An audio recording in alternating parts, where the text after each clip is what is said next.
Anyway, this is actually the end of the day, but I'm making the beginning of the video. The footage you're about to see is me making dinner, last night's dinner. It was after midnight and I had already posted the video, so enjoy it. I'll show you the perfect hamburgers. Well, they aren't perfect because they're crap meat, but if they had good meat, they'd be perfect.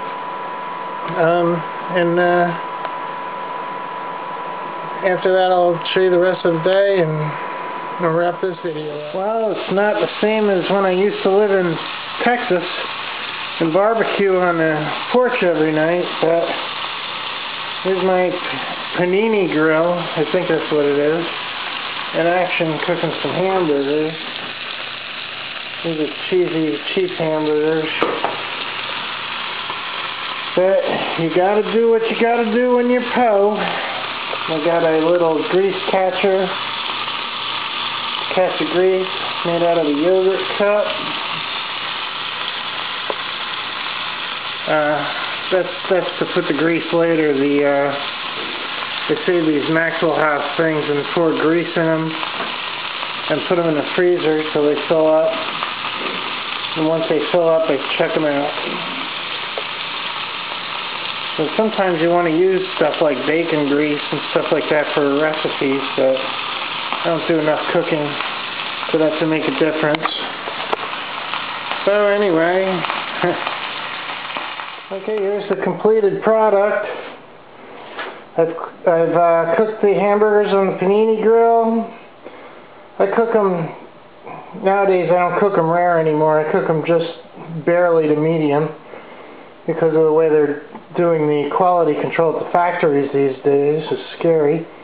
I've grilled some fresh baked Italian bread on a panini grill. I've added a little bit of a dash of garlic pepper, a little bit of Jamaican jerk, and a whole bunch of coarse ground pepper. I love this grinder. I know, well, it's not coarse ground. But anyway, it looks good. There's my dinner for the night.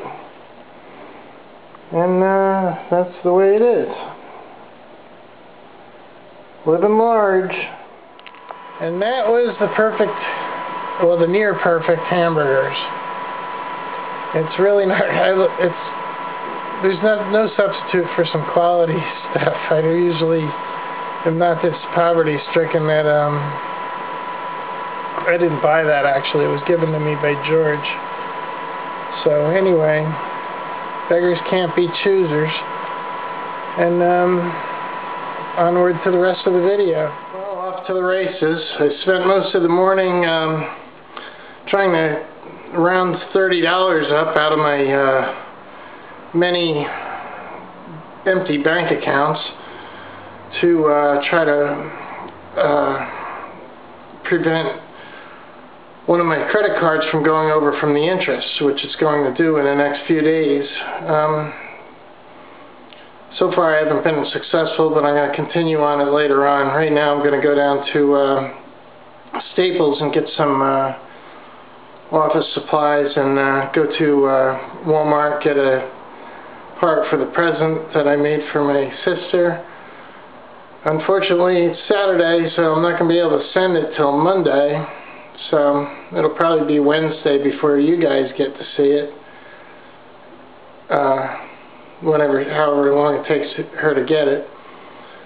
So that's the plan. A little trivial aside, I have here a suitcase that I store some of my food in so it doesn't get ripped off. And here you can see that someone tried to pry into it at some point, and they actually damaged this suitcase by prying it with a screwdriver. You can see the separation here when I was going to try to get my food. That's the kind of crap I gotta put up with. Well, here I am at Staples. talking to George on the way out, and he wants to start making money by scrapping. There's no money in scrapping, and not in Virginia anyway. All the scrap is picked clean. It would cost you more gas to find the scrap than you'd make scrapping anything. It's just ridiculous. But anyway, yeah, another aside. Yesterday I went by a place on the street, and there were about 50 dead birds on the ground, and I know that's been happening all across the world now, and there was 50 dead birds on the street, and I didn't have my camera with me. Today somebody cleaned them all up, so they're gone, so it didn't even hit the news. So it makes you wonder how many of these dead bird flock situations are happening all across the world that aren't getting reported. Anyway, onward into Staples. Well, I forgot my card, and none of my other cards have $6 on them, so I got to go all the way back and get my card. Let me show you a little bit of stand here from this angle.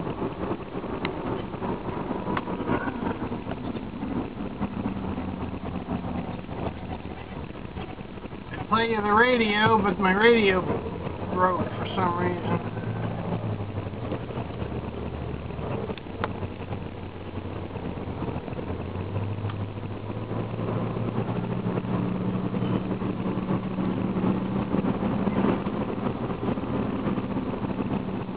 Well, back at Staples, I just had a good idea. I could put like a dash cam mount here. All they have to do is flatten this out so it's like that, and put a tripod type deal on there.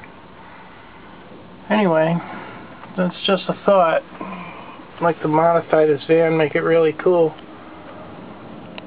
Up to the thrift shop, then home, and I'll go to Walmart a little later tonight.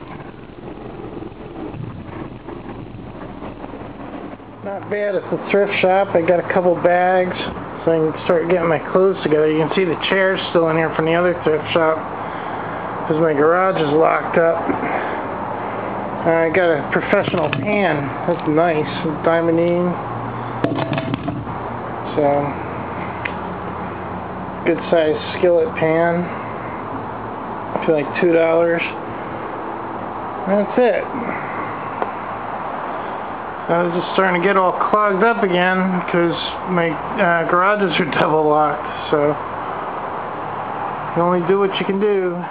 Anyway, here's the stuff I got at Staples earlier, in case you guys were curious what I got. It's for a project, an organizational project. Well, I'm probably alienating all the vegetarians of the audience. But what I'm going to do is I got some Mr. Stubbs sauce. I put in about a quarter cup of water. I added some Creole seasoning. Put it all in a bag. Got a London broil on sale for $8.19 from $11.70 normal price. So I got a deal on it. But this one's a pretty good piece of meat.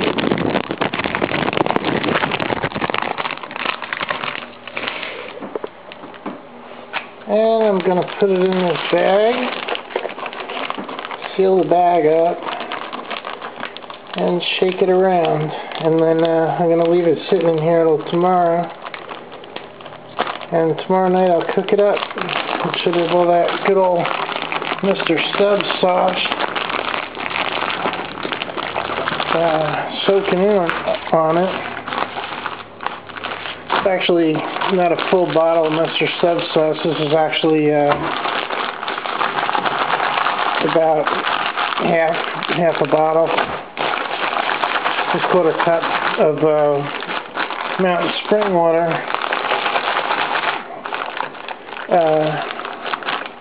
Increase the volume of it. We'll just work in the sauce a little bit.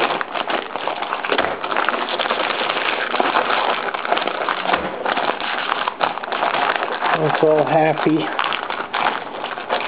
Put it in the refrigerator. And it'll suck itself all in there. And that's that.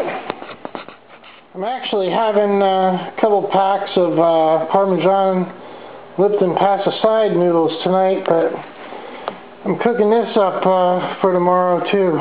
Tomorrow and next day, I'm going to cook it up. And I'll just throw in some, maybe some seasonal and cook it up, and then I'll season it after it's cooked.